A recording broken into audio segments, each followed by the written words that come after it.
جب بندہ توبہ کر لیتا ہے تو پھر اس کے شیخ اس کو کچھ اعمال بتاتے ہیں. ان اعمال کو کہتے ہیں اذکار اور اشغال. اذکار تو وہ ہوتے ہیں جو ہم زبان سے کرتے ہیں، قرآن مجید کی تلاوت کرنا، درود شریف کا پڑھنا، استغفار کا کرنا. اور اشغال وہ اعمال ہیں جن کا تعلق قلب کے ساتھ ہے، جیسے مراقبہ کرنا، وقوف قلبی رکھنا. تو یہ اشغال ہیں.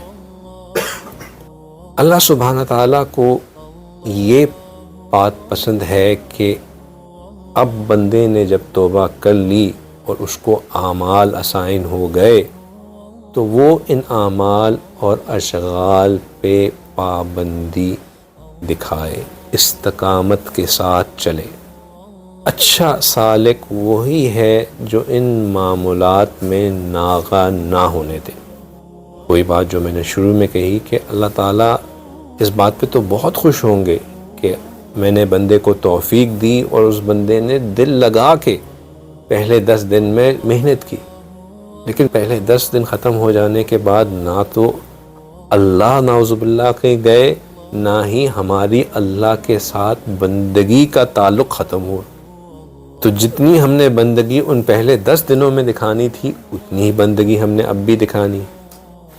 اور اللہ یہ چاہتے ہیں کہ بندہ وہ اعمال کنسسٹنٹلی کرے. احب الاعمال الی اللہ ادومها وان قل. اللہ تعالیٰ کو پسند ہے وہ اعمال جو مسلسل کیے جائیں اگرچہ کہ وہ تھوڑے ہی کیوں نہ ہو. اس لیے کوئی لمبے استغفار کرنے کی ضرورت نہیں ہے، کوئی لمبے 1000 10,000 درود پڑھنے کی تسبیحات کرنے کی ضرورت نہیں ہے.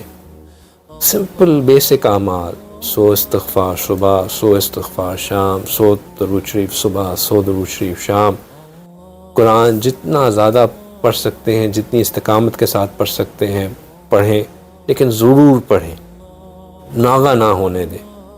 حضرت اپنا ایک واقعہ لکھتے ہیں کہ ان کی ایک عالم سے ملاقات ہوئی جنہوں نے حضرت خواجہ عبد المالک صدیقی رحمۃ اللہ علیہ سے بیعت کی تھی، یعنی کہ حضرت جی کے شیخ حضرت مالک خواجہ عبد المالک صدیقی صاحب، ان سے بیعت کی تھی.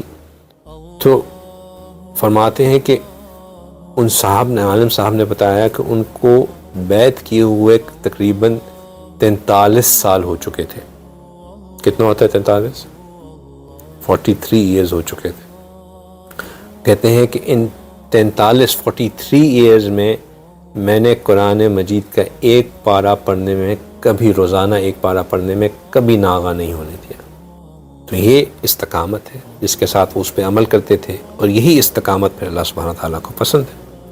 اللہ سبحانہ تعالیٰ کو بندے کی استقامت اس قدر پسند ہے کہ جب وہ استقامت کے ساتھ کوئی عمل کرتا ہوتا ہے اور کسی وجہ سے وہ اس پہ نہیں عمل کر پاتا تو اللہ سبحانہ تعالیٰ اس کو اس عمل کے بغیر کیے اس کے اجر کا ثواب دیتے. حدیث پاک میں آتا ہے کہ جو شخص کوئی عمل باقاعدگی کے ساتھ کرتا ہو اور پھر بیمار ہو جائے اور اس بیماری کے حالت میں وہ عمل نہ کر پا رہا ہو تو اللہ تعالیٰ فرشتوں کو حکم دیتے ہیں کہ میرے بندے کے ان اعمال کو بن کیے اس کے نام اعمال میں لکھ دیا جائے. اب سوال یہ ہے کہ بندہ استقامت لائے کیسے؟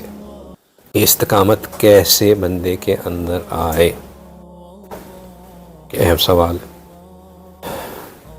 استقامت لانے کے لیے بندے کو جس طرح دنیاوی چیزوں میں استقامت لانے کے لیے کچھ ڈسپلنری ایکٹس کرنے پڑتے ہیں، اس طرح ان اعمال میں بھی استقامت لانے کے لیے کچھ ڈسپلنری میجرز لینے ضروری ہیں، جو ہم نے اپنے بزرگوں کی حالات میں پڑھا یا ان کے ساتھ رہ کے جو ان کو دیکھا تو سمجھ میں یہ آئی کہ ابتدا میں، اور ابتدا سے مراد یہ نہیں کہ پہلے کچھ مہینوں میں، کئی سالوں میں انہوں نے اپنے اعمال میں استقامت لانے کے لیے ڈائریز مینٹین رکھی جس میں وہ باقاعدہ اپنے اعمال نوٹ ڈاؤن کیا کرتے تھے کہ ہم نے یہ اعمال کرنے تھے، ان میں سے کتنے اعمال ہوئے اور کتنے نہیں ہوئے.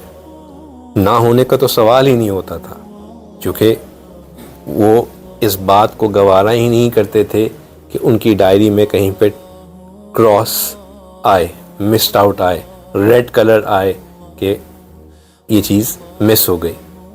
لیکن اگر کوئی اعمال مس بھی ہو جاتا تھا، کوئی عمل مس بھی ہو جاتا تھا، تو وہ ان کے ریکارڈ میں رہتا تھا کہ یہ عمل مس ہوا ہے، تو وہ اس کی قضا کیا کرتے تھے۔ وہ اس کی قضا کیا کرتے تھے جس طرح عوام الناس جو ہے فرض نمازوں کی قضا کرتے ہیں۔ جو سالک ہوتے ہیں، جو اس روحانی سفر پہ آگے بڑھنے کے میں واقعی سنجیدہ ہوتے ہیں، وہ اپنے اعمال، اپنے اذکار اور اشغال کی بھی قضا کیا کرتے ہیں۔ ان کی نظر میں یہ بات بہت اہم ہوتی ہے۔ یہ ان کے نزدیک ان کی طرف سے نبی پاک صلی اللہ علیہ وسلم، اللہ سبحانہ تعالیٰ کو ایک ہدیہ ہوتا ہے، اور وہ یہ بات جانتے ہیں کہ جس طرح اگر ہم اپنے والد صاحب کو، بھائی کو، والدہ کو میسج کرتے ہیں، ان کا حال احوال پوچھتے ہیں، تو ان کو عادت ہو جاتی ہے کہ آج بھائی کا، بیٹے کا میسج آئے گا، اور اگر میسج نہ آئے تو پھر ان کو فکر رہتی ہے کہ کیا ہوا، کیوں میسج نہ آیا۔